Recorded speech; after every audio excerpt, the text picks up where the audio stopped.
Kalau hari ini seseorang datang dan menawarkan dua pilihan, sapi potong, sekali panen bisa langsung puluhan juta. Atau sapi perah, tiap hari ada uang masuk dari susu. Kira-kira, Anda pilih yang mana? Pertanyaannya terdengar sederhana, tapi jawabannya bisa menentukan arah hidup bertahun-tahun ke depan. Karena ini bukan cuma soal sapi, ini soal cara berpikir tentang uang, tentang sabar atau cepat, tentang aliran kas atau ledakan keuntungan. Di kampung, kita sering melihat realitas yang menarik. Ada yang bangun kandang besar, isi dengan sapi potong, menunggu momen Idul Adha atau harga naik. Sekali jual, uangnya langsung terasa, wah. Tapi setelah itu, menunggu lagi. Di sisi lain, ada yang tiap pagi memerah susu. Tidak besar sekali hasilnya, tapi stabil. Ada uang harian, ada rutinitas, ada kepastian kecil yang terus mengalir. Dan uniknya, orang yang memelihara sapi potong sering iri pada cash flow harian sapi perah. Sementara peternak sapi perah kadang tergoda melihat margin besar sapi potong. Jadi sebenarnya, mana yang lebih menguntungkan? Lebih tepatnya, menguntungkan untuk siapa? Karena keuntungan bukan cuma angka di kertas. Ia juga tentang pola hidup, tentang ritme kerja, tentang mental menunggu atau mental konsisten. Di video ini, kita tidak akan sekadar membandingkan harga sapi potong dan sapi perah. Kita akan membedah cara berpikir di baliknya. Kita akan melihat bagaimana sejarah peternakan membentuk dua model ini, bagaimana cash flow dan risiko bermain di belakang layar, bagaimana pilihan ini bisa cocok untuk satu orang, tapi menghancurkan orang lain.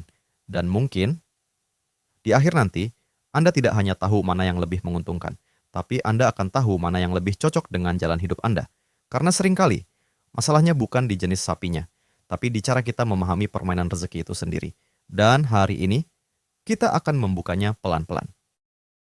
Kalau kita mundur sedikit ke belakang, sejarah peternakan di Indonesia sebenarnya tidak pernah benar-benar hitam putih antara sapi potong dan sapi perah. Di banyak daerah seperti Boyolali, masyarakat dikenal sebagai sentra sapi perah. Setiap pagi, susu segar dikumpulkan, ditimbang, lalu dikirim ke koperasi.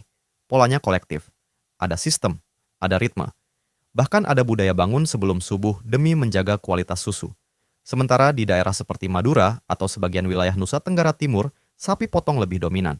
Sapi dipelihara sebagai tabungan hidup. Bisa dijual saat butuh biaya sekolah, pernikahan, atau momen besar seperti Idul Adha. Secara sosial, dua model ini tumbuh dari kebutuhan yang berbeda. Sapi potong lahir dari pola pikir agraris tradisional, ternak sebagai aset jangka menengah. Sapi perah berkembang bersama industri, ternak sebagai mesin produksi harian. Menurut data ringan dari Kementerian Pertanian beberapa tahun terakhir, populasi sapi potong di Indonesia jauh lebih besar dibanding sapi perah. Artinya, secara budaya, masyarakat kita memang lebih akrab dengan konsep jual besar sesekali dibanding dapat kecil tapi rutin. Tapi menariknya, di negara seperti Belanda, sistem sapi perah justru menjadi tulang punggung ekonomi pertanian. Mereka membangun ekosistem susu dari hulu ke hilir. Artinya, pilihan ternak seringkali bukan soal mana lebih untung, tapi ekosistem mana yang tersedia. Dan disinilah banyak orang salah langkah. Ada yang ikut-ikutan tren sapi perah tanpa akses koperasi. Ada yang masuk sapi potong tanpa menghitung biaya pakan yang naik tiap bulan. Padahal konteks sosial sangat menentukan. Kalau lingkungan sekitar mendukung susu, akses pasar dekat, pendingin tersedia, sapi perah bisa stabil. Kalau pasar kurban kuat, jaringan pedagang hidup, dan lahan pakan luas, sapi potong bisa lebih menjanjikan. Jadi sebelum kita lanjut lebih dalam, saya ingin tahu, video ini sudah sampai di kota mana saja? Tolong tulis di kolom komentar Anda menonton dari mana. Karena kondisi peternakan di setiap daerah bisa sangat berbeda. Dan kalau pembahasan seperti ini terasa membuka sudut pandang baru, bantu sebarkan ke teman peternak lainnya. Like, share, dan subscribe secara lembut agar semakin banyak yang belajar bersama tanpa harus merasa digurui. Karena setelah ini, kita akan masuk ke bagian yang lebih tajam. Kita akan mulai menghitung bukan hanya angka keuntungan, tapi juga risiko yang sering tidak terlihat. Sekarang kita masuk ke bagian yang sering luput dibicarakan. Mari kita pakai logika sederhana. Sapi potong itu seperti deposito berjangka. Uang kita dikunci dalam bentuk badan sapi. Kita beri makan, kita rawat, kita tunggu bobot naik. Saat waktunya tepat, harga bagus, momen kurban datang, baru kita cairkan. Sedangkan sapi perah itu seperti usaha warung. Setiap hari ada transaksi. Tidak besar, tapi berulang. Ada arus kas, ada perputaran cepat. Pertanyaannya bukan mana lebih besar, tapi mana yang lebih kuat menahan tekanan hidup sehari-hari. Contoh sederhana, peternak sapi potong dengan 5 ekor bisa saja punya potensi keuntungan puluhan juta dalam satu siklus 6 sampai 8 bulan. Tapi selama masa itu, biaya pakan tetap jalan, vitamin tetap beli, tenaga tetap keluar, dan uang masuk nol. Sementara peternak sapi perah dengan 3 sampai 4 ekor mungkin hanya mendapat margin kecil per liter. Tapi setiap hari ada uang masuk. Bisa untuk beli konsentrat lagi, bisa untuk kebutuhan rumah tangga.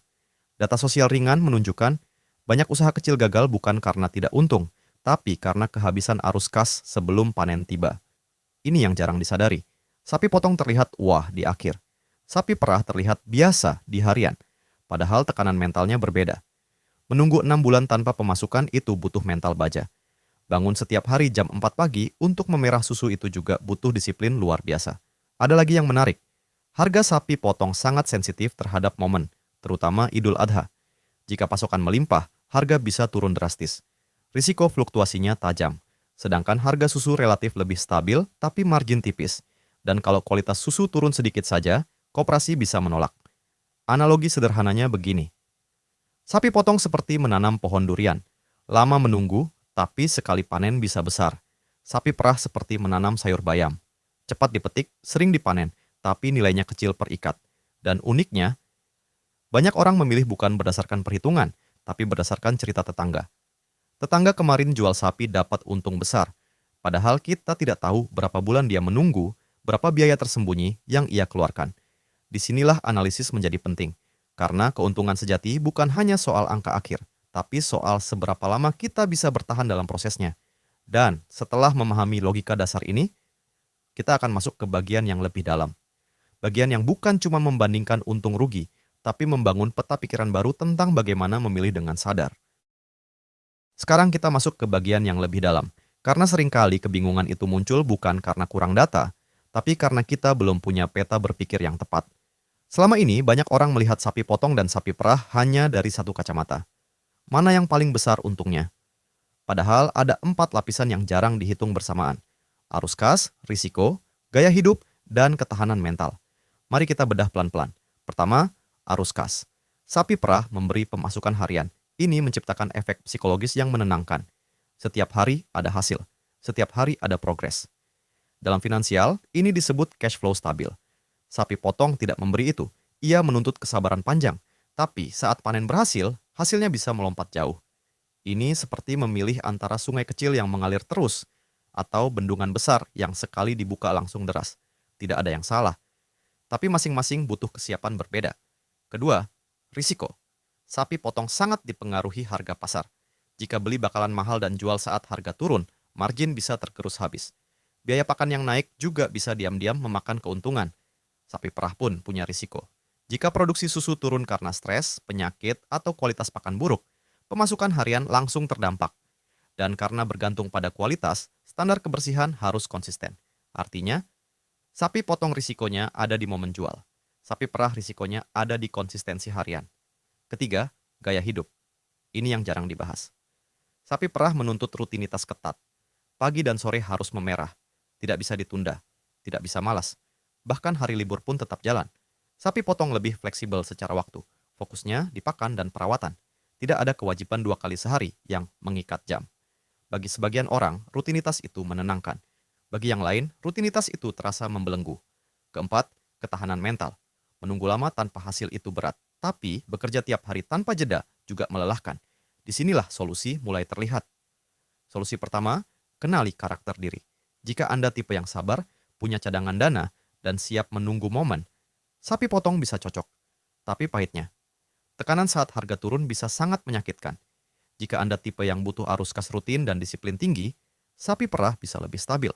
Tapi pahitnya, rutinitas tanpa jeda bisa menguras energi. Solusi kedua, diversifikasi kecil. Sebagian peternak memilih kombinasi. Beberapa ekor sapi potong sebagai investasi jangka menengah dan 1-2 sapi perah untuk arus kas harian. Namun ini pun ada sisi pahitnya. Modal lebih besar, tenaga lebih terkuras, manajemen lebih rumit. Solusi ketiga, bangun ekosistem, bukan sekadar ternak.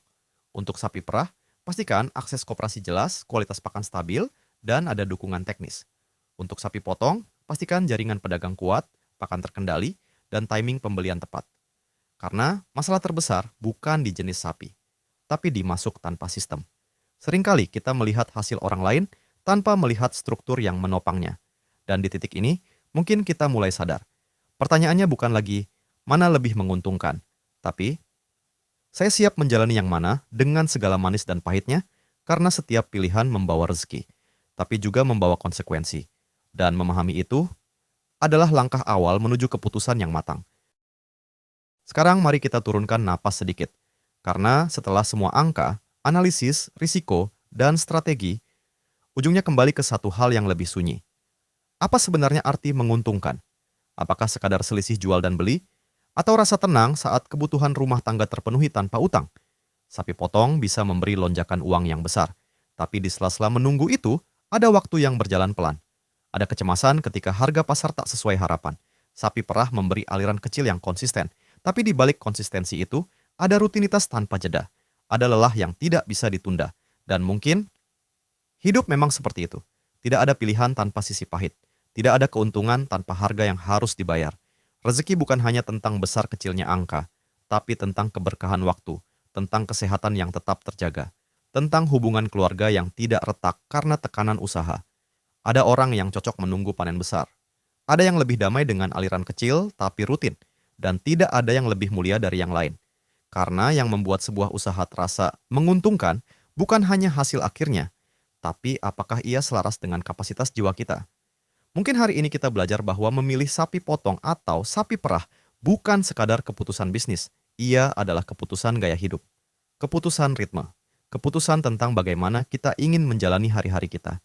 Dan ketika kita memilih dengan sadar, bukan ikut-ikutan, bukan karena cerita orang lain, disitulah ketenangan mulai tumbuh. Karena paham saja tidak cukup. Banyak orang tahu teori, tapi tetap salah langkah karena tidak menghayati. Semoga setelah pembahasan ini, kita tidak lagi sekadar bertanya, mana yang paling untung, tapi mulai bertanya, mana yang paling sesuai dengan diri saya dan siap saya jalani sepenuh hati. Terima kasih sudah berjalan sampai titik ini. Jika pembahasan ini memberi sudut pandang baru, jangan ragu untuk membagikannya kepada sesama peternak dan pejuang rezeki lainnya. Dan ingat, karena paham tanpa perubahan hanyalah pengetahuan, tapi paham yang dihayati, itulah kebijaksanaan.